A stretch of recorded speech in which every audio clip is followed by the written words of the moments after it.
Hello friends, welcome to rjjamunakitchen. இன்றைக்கி நம்மளோட சேனலில் என்ன செய்ய போகிறோன்னு பார்த்தீங்கன்னா, ஒரு சூப்பரான ஸ்நாக்ஸ் ரெசிபி தாங்க. ஸ்நாக்ஸ் மட்டும் இல்லை, இது நம்ம பிரேக்ஃபாஸ்ட்டாகவும் எடுத்துக்கலாம். நம்ம வீட்டில் மீதமான இட்லியை நம்ம வேஸ்ட் பண்ணாமல் இந்த மாதிரி நம்ம செய்யலாங்க. வீடியோவை ஸ்கிப் பண்ணாமல் ஃபுல்லாக பாருங்கள். வாங்க வீடியோக்குள்ளே போகலாம்.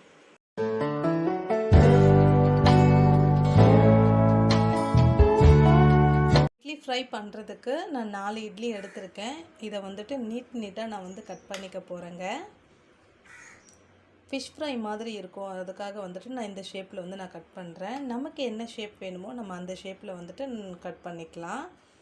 இந்த மாதிரி 4 இட்லியுமே நான் கட் பண்ணிக்கிறேன். எல்லாத்தையும் கட் பண்ணிட்டேன். அடுத்தது ஒரு பேன் வச்சுக்கோங்க. பேன் சூடானதும் எண்ணெய் சேர்த்துக்கலாம் இட்லி பொரிக்கிறதுக்கு.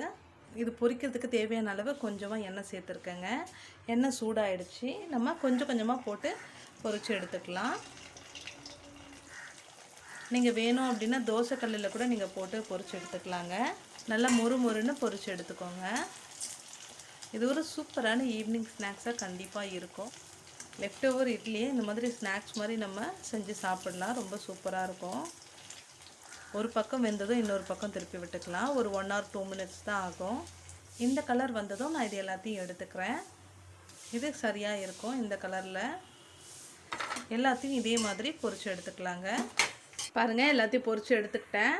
திருப்பி அதே பேனில் 2 ஸ்பூன் எண்ணெய் சேர்த்துருக்கேன். எண்ணெய் காஞ்சதும் கொஞ்சமாக கடுகு சேர்த்துக்கலாம். சேர்த்துட்டு 2 காஞ்ச மிளகாய், ஒரு பெரிய சைஸ் வெங்காயத்தை இதுக்குள்ளே நான் சேர்த்துக்கிறேன். இது நல்லா கொஞ்சம் வதங்கி வரட்டும். கொஞ்சமாக இஞ்சி பூண்டு விழுது சேர்த்துக்கலாம். சேர்த்துட்டு இது நல்லா கொஞ்சம் வதங்கி வரட்டும். பச்சை வாசனை போகிற வரைக்கும் நல்லா வதக்கி விட்டுக்கலாம். இப்போ மீடியம் ஃப்ளேமில் வச்சுட்டு மசாலா சேர்த்துக்கலாம். 1/2 டேபிள் ஸ்பூன் கரம் மசாலா சேர்த்துக்கிறேங்க. 1/2 டேபிள் ஸ்பூன் சோம்புத்தூள் சேர்த்துக்கலாம். நம்மளோட ஆப்ஷன் தாங்க இந்த மசாலா எல்லாமே. பார்த்திங்கன்னா நமக்கு என்னென்ன மசாலா பிடிக்குமோ எல்லாமே நம்ம சேர்த்துக்கலாங்க. கொஞ்சமாக காரத்துக்கு மிளகாய் தூள் சேர்த்துக்கலாங்க. சேர்த்துட்டு நல்லா இதை கிளறி விட்டுக்கலாம். மசாலா பச்சை வாசனை போனதுக்கப்புறம் நம்ம பொரித்து வச்சுருக்கிற இட்லி எடுத்து இது உள்ளே சேர்த்துக்கலாம். சேர்த்துட்டு ஒரு வாட்டி நல்லா கிளறி விடுங்க. இதில் கொஞ்சமாக உப்பு சேர்த்துக்கலாம். ஃபைனலாக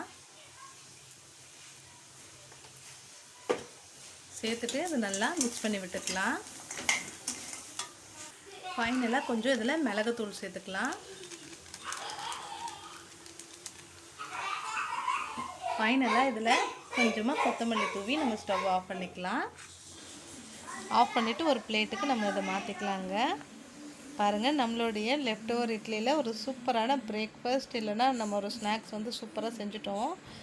இந்த ரெசிபி உங்களுக்கு பிடிச்சிருந்தது அப்படின்னா நம்மளோட சேனலை சப்ஸ்கிரைப் பண்ணிக்கோங்க. லைக் பண்ணுங்கள், ஷேர் பண்ணுங்கள். நெக்ஸ்ட் ஒரு இன்ட்ரெஸ்டிங்கான வீடியோவில் உங்களை நான் பார்க்குறேன் ஃப்ரெண்ட்ஸ். தேங்க்ஸ் ஃபார் வாட்சிங். பாய்.